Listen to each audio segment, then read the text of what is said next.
Hello mga ka-super mom, ito na po pala yung video sa paggawa namin ni Kuya Carl ng DIY swimming pool.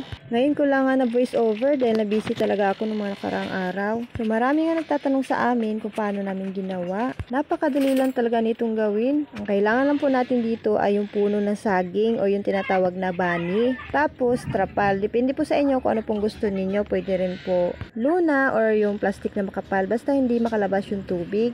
So, ayan po, nag-start na po kami manguha ni Kuya Carl ng puno ng saging or yung bani. Kailangan po namin dyan ng 8 puno. 2 bani pa nga lang nakuha namin ay parang pagod na kami. Abay, napakabigat naman pala talaga.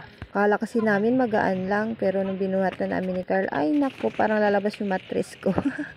Pero para kay Kuya Carl, kakayanin ko dahil matagal na talaga niya request sa akin. At nung nalaman ng mga kapatid niya na gagawa kami ng swimming pool, ay naku, grabe talaga yung saya nila. At lalo akong ginanahan gumawa. Sabi ko nga kay Kuya Carl, maliit lang gagawin namin, yung saktong makapagligo lang sila.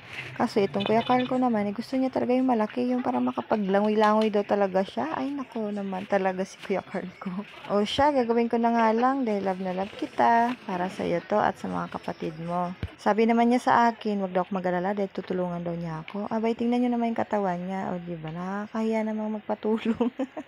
Pero dahil makulit siya at gusto talaga niya akong tulungan, kaya ay hinayaan ko na lang. Pero sabi ko sa kanya, alalayan lang niya ako. Mahirap na, baka ikay magkaluslos. Nako, mahirap yun, malaking gastos yun. Sa mga oras na yan, ay tinulungan na pala kami ni Ashley. Ang nagbi-video pala dyan ay si Bria, kaya pansin nyo yung video niya, mahihilo talaga kayo manood. Di ko nga napapansin si Bria dyan, nagbablog pala siya, abay. Manang-mana talaga sa akin. Mas magaling pa nga sa akin mag-vlog. Gusto nyo pa marinig? Pakinggan nyo. Tingnan nyo po yung magulang ko. Nadudumihan niya po. Yan o. Oh. Dudumihan o. Punta na. Oh, punta na. Vlog. Oh, yan po yung kapatid ko. Tumalang po. O, diba? Ang galing. Wala kayo naintindihan. At sa mga oras na yan, ay pinagpatong-patong na namin yung bani para mabuo na nga siya. At si Carl dyan ay excited na talagang maligo.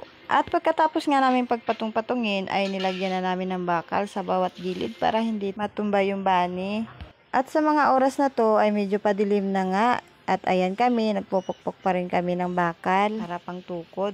Hindi na nga namin nakuhaan lahat sa paggawa namin yan dahil tinamad na yung taga-video ko. At ipapaliwanag ko na lang sa inyo kung ano pang ginawa namin dyan. Pagkatapos nga namin mabuo yung kwadrado, ay nilagyan namin ng maraming dahon dyan sa gitna. At pagkatapos ay nilagyan namin ng plywood para hindi namin makapa yung mga bukol-bukol sa ilalim katulad ng mga bato. Para hindi rin mabubutas agad yung tatakip naming trapal. So ito siya guys, yung guma lang kasi ito siya. Kaya kailangan siyang hawakan. Gawan ko ng paraan ko. Hindi siya makakadali ng maayos ng tubig. So ito yung bagsak ng tubig. Dito. Ayan yung mga bilinggit. Sarap naman, no? Nakakapagod lang yung pagbumba. Pero okay lang, worth it naman kasi nag-enjoy na sila. Diba? Hindi na ano yung tubig. Wala nang basa sa labas. Tuwang-tuwa. Tulungan mo na kami magbumba para maraming tubig. Enjoy! Oh, galing naman.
At hanggang dito na lang ang aking vlog. Thank you so much po sa inyong lahat. Bye!